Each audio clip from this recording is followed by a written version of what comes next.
Sexy Funny with Jenny McCarthy.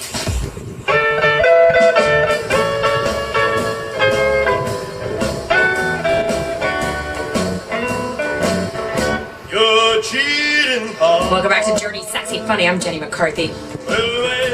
That's right, you're cheating heart. God, I remember getting cheated on.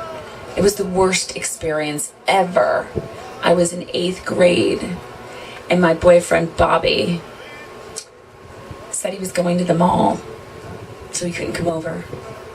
And so I decided to go to the mall, just to maybe bump into Bobby. And lo and behold, Bobby was holding hands with Renee, this little slut that was in 8th grade. And what do? Southside Chicago Jenny. I slowly walk over there and I say, "Hey Bobby, hey Renee." And then I grab Renee by the hair and I pull her down the stairs of the mall and beat the shit out of her. And as I'm beating the shit out of her, Bobby says to me, "Wow, you must really like me." The mall police started coming, and I said, "Who are you gonna run with, her or me?" And he said, "You, baby." And we rode the bus home, and I can't believe to this day that I took a cheater back. I don't understand it. And why would he want to cheat on me? I was the best girlfriend ever. I let him finger me. I let him, dry hump until I had scars. I was a good girlfriend. But from that point on, I was always had a big question mark in my dating world. I'm like, is this going to be another Bobby? Like, I realize you can be the best girlfriend in the world. You can be the best wife in the world. You can be the hottest chick fucking ever. Or the hottest guy ever. Or the perfect husband ever. But there's something that goes on in the mind of a cheater that makes them want to cheat. And I've always been monogamist. Always. In every relationship I've had. I can tell you that. I do say a lot of bullshit, but this is real. I am a monogamist. So I always have been interested in this. I remember when Oprah did an episode on cheating. The ratings were through the roof. That she said, "Oh my God, I have to do another episode." So when I saw this book, The Cheater's Mind, I said we have to get this wonderful woman on the show, Dr. Denise Wood. Welcome. Thank you, Jenny. Thank you so much. I'm so excited to be here. Well, we're excited to have you. So the new book is available in stores on Amazon.com. You spent several years working for the Minnesota Department of Corrections, which included serving on the hostage negotiation team. The Cheater's Mind. Dr. Wood hopes that The Cheater's Mind will give couples the scientific and psychological information they need to help prevent and survive infidelity. Is it The Cheater's Mind, or is it Inside the Cheater's Mind? What's the name of the book, the accurate name of the book? It's basically Inside the Cheater's Mind. Okay, I of course have the wrong title that David has down here. So let me just write it correctly so I say it right. Inside, see, I knew it was inside because I had read the book front to back. Did you? At home. I love that book. Almost front to back. But I liked how you broke it down. I like how you broke down the categories, which I'll get to in a minute. Okay. But let's start with the question that I know most of my listeners are wondering, which is, so if a wife or a husband, how does a wife or a husband know if their spouse is cheating on them? Do they go by instincts? Do they become a detective? How do they go about finding out? I do have a lot of things in the back of the book that can tell you what signs to look for. I mean, it may just be as simple as maybe they're grooming their private parts a little bit more. They're buying more lingerie, more underwear. They're working out more. Right. They're more conscientious about what they look like and how they present themselves, and they take a long time to get ready to go out. They use pseudo names that you've never heard of before to go out with these pseudo friends that they have. Oh. They'll come home late at night. They may shower when they get home, type of thing. So there's all kinds of things to look at, but then I don't want people jumping to conclusions like, oh my God, my husband bought new underwear, so he's cheated on me. So I don't want people to go insanely crazy about it, but it's some little signs like that you can look for. Exactly. Okay, so then I guess let me ask you this. So a wife or a husband find out that their spouse then cheated on them. What should their first step be besides burning all of their items? Yeah, besides burning them and throwing them out on the lawn, right? Yes. And stomping on them. And then, of course, there's the car. But no, it actually, they need to step aside because everything's volatile at that point. I mean, and there may be kids involved, there may be family involved, there may be, you want to keep it as quiet as you can and try and work with a therapist for it. Because if there's too many people there and too many people involved, it just gets overwhelming for the couple. Right. If they want to stay together, and if they don't want to stay together, they have to work out some type of, if they have family and whatnot. So don't be impulsive. Don't react immediately. Go to a therapist and sit down and try to work out what's best. Yeah. And sometimes what's best is leaving. Mm-hmm. And sometimes what's best could be staying. Do men cheat more than women? Yes. They do, but it's not a high percentage. And the more women in the workforce, the more it's evening out. So they probably cheat about 20% more when it used to be a lot higher. Do women cheat for different reasons? Yes. And what are those? Well, women, they need more of the emotional attachment. They need more of like the lovey-dovey stuff, you know, like, come on. We want an emotional affair more than a physical one sometimes. Yeah, and I have a good example, Maria, in my book. She felt like she was an abandoned cheater. And what happened was her husband was not being empathetic after she miscarried a baby, and he was not being empathetic about it. And so she didn't have anywhere to go, and he kept saying, you have other kids you have to take care of, get over it, you know, buck up, that type of thing. So what she did is she went and found someone to have an affair with, which she normally wouldn't have done. Because she needed someone to nurture her. Exactly. Because he didn't. Yep. So if I was that woman, what would you tell that woman to do so she wouldn't go cheat? How do you stop someone before they make that decision? Okay, like if I was working with this couple specifically, I would say that people grieve in different ways, and maybe he's grieving too, and that's why he can't help her with her grief. So I would have them really talk about things in therapy and really understand each other and just get what each other is going through, because they're not really talking about it. It's more like buck up, or she's thinking he doesn't care about me. And then, and you know how people, they can read you. Right. They read you, you know, they're like, oh, that woman or that man, you know, they're having issues, they're having problems. A lot of people are good at reading that. Well, most women say they can feel intuitive feelings, whether their spouse, you know, their husband is cheating on them or not. Is there ever a reason where you can say that someone says, like, I have the right to cheat on this person? I think my revenge cheater, she went and she cheated, but then she felt so bad about it after, and she totally ruined her whole family, and all the neighbors found out because she cheated with his best friend just to get back at him. So, you know what I say, no, not a good idea, but in her head, that was the way to get back at him until it actually happened, and then she wasn't happy. Is the saying true, once a cheater, always a cheater? No. That's good news. I know, isn't it? Yeah, so we're talking to Dr. Denise Wood. She has a new book called Inside the Cheater's Mind, which I love, on Amazon.com. We're also opening up the phones, 888-94-STARS, if you want to ask her a question or tell us, why do you cheat? Secretly, you can change your name. I don't give a shit. I just want to know what goes on in someone's mind that makes them want to go elsewhere. Is it possible to stay in a relationship for real once your partner's cheated on you? Yes. Isn't it difficult?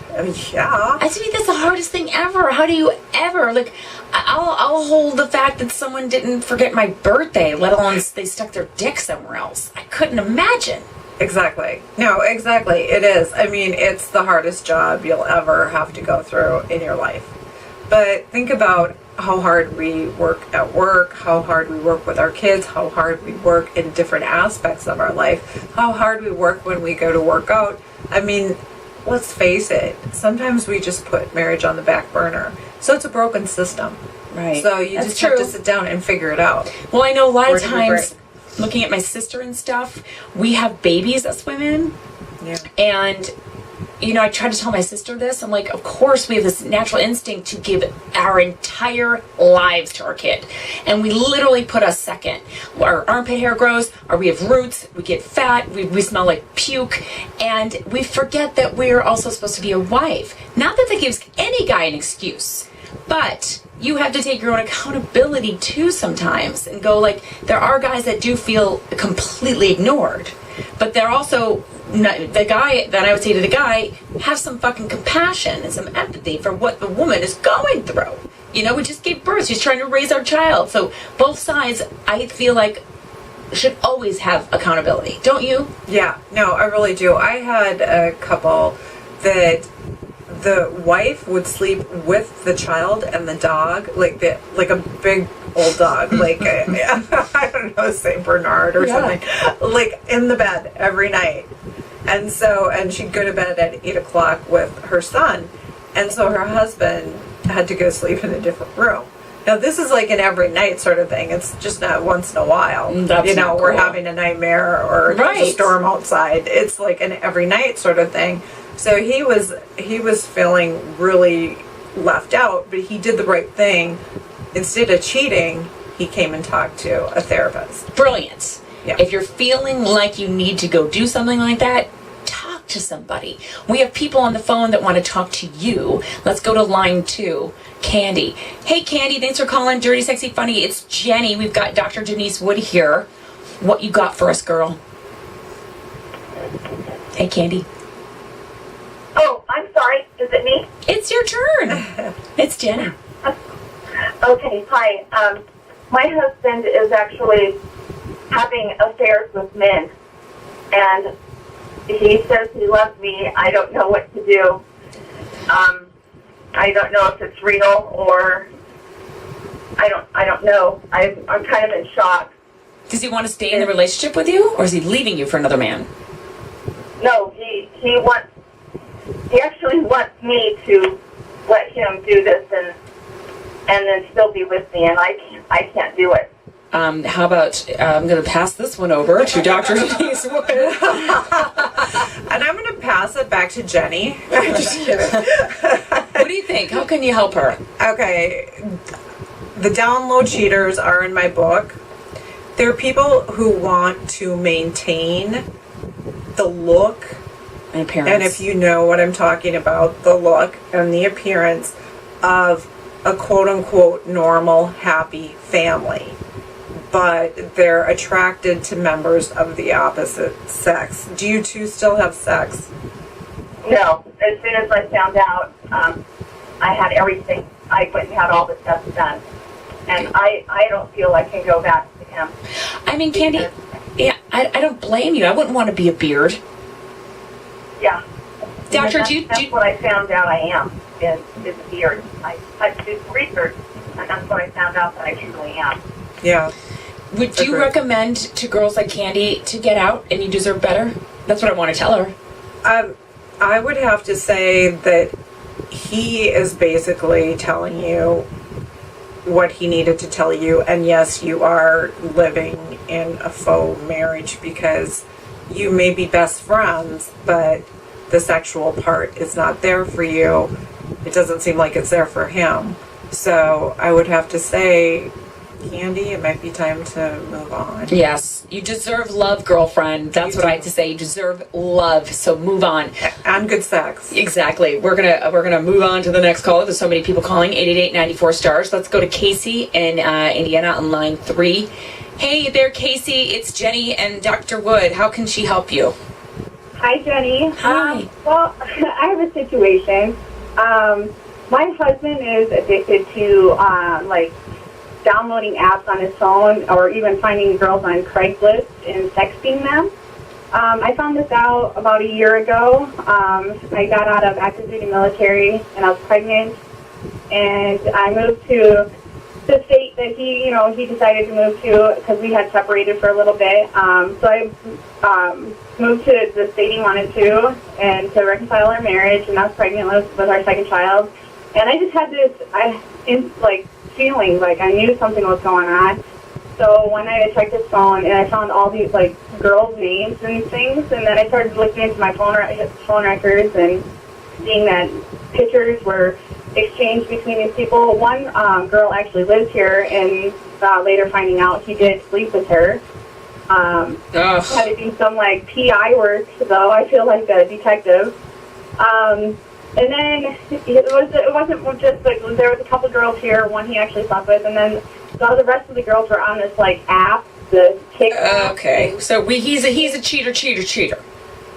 Yes, and so the thing is, I'm stuck between a rock and a hard place. I love him. I've given up my career, my military career. I had to start a new career. I go to school. Now I have not just one child with him. I have 2 babies with him.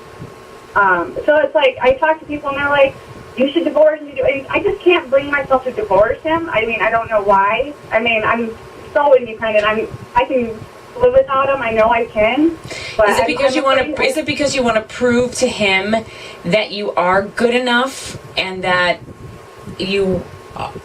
Because I feel like when I've talked to people like that who are in the same situation, and I was cheated on too, I didn't want to let go, because I was like, well, if I hang in there, they'll realize that I am a wonderful person and I'm good enough.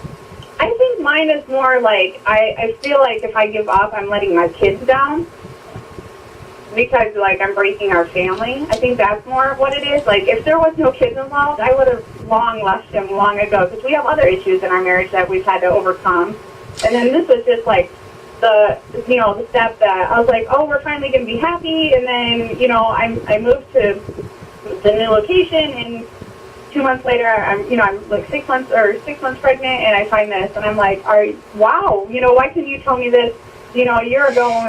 So the question is what do I do? What do I do? I've got 2 babies with this guy. Everyone's telling me to leave. I don't want to break up the family. What do you think, Dr. Wood? Okay, you're married to an addictive cheater. Do you realize that? Yeah. Okay. So it's going to be very hard. Is he addicted to other things as well? No, I don't see anything else that he's addicted to. I was more surprised. I went home a couple months ago. I had to go home to Michigan because I almost lost my dad, and I just had that feeling again. And I went through my phone records, and here he was finding girls on Craigslist. Oh, I'm so sorry. That hurts so much. That hurts so fucking much. It does, and I'm really sorry for you too, and I'm sorry for your kids and your whole family. But does your husband realize? Have you talked to him about the cheating? Have you sat down and talked to him about, because some people think sexting is not cheating because they didn't touch the other person. They do. Some people tell me that. Yeah.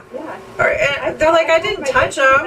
It doesn't matter. Or, I was at a strip club and I didn't touch her, so it doesn't matter. And it's well, some people would consider that cheating. So as long as you two both know that he's cheating, the kids, and I know they're young, and I'm sorry, honey, but, keep the kids out of it as much as you can. Talk up your husband to the kids. Don't bring them into this. This is too much for them. Always keep a good relationship with the father and the kids. So keep them out of it. And I think, I'm sorry to say it, honey, because my thoughts and prayers are with you, but you need to find the strength to move on. I think you need to, for yourself and for your kids. Someone told me too, when I was going through my divorce, and I was one that wanted to stick it out. I realized that you have to be a good example to your kids, and you have to show them what love looks like and what a strong mother looks like, and not one that allows a man to do this to a woman. You will find the love of your life as soon as you realize you deserve it, and then you can model to your kids what a relationship is supposed to look like. So I agree with Dr. Wood. I would say maybe get a therapist, find one like her, and do some healing of your heart, know your worth, and get out if he's an addicted cheater. And keep us updated, will you? You have our prayers and our love and light, Mama. Yeah. We do have to take a break. When we come back, we're going to continue with Dr. Denise Wood. Inside the Cheater's Mind is the name of the book. 888-94-STARS. We'll be right back.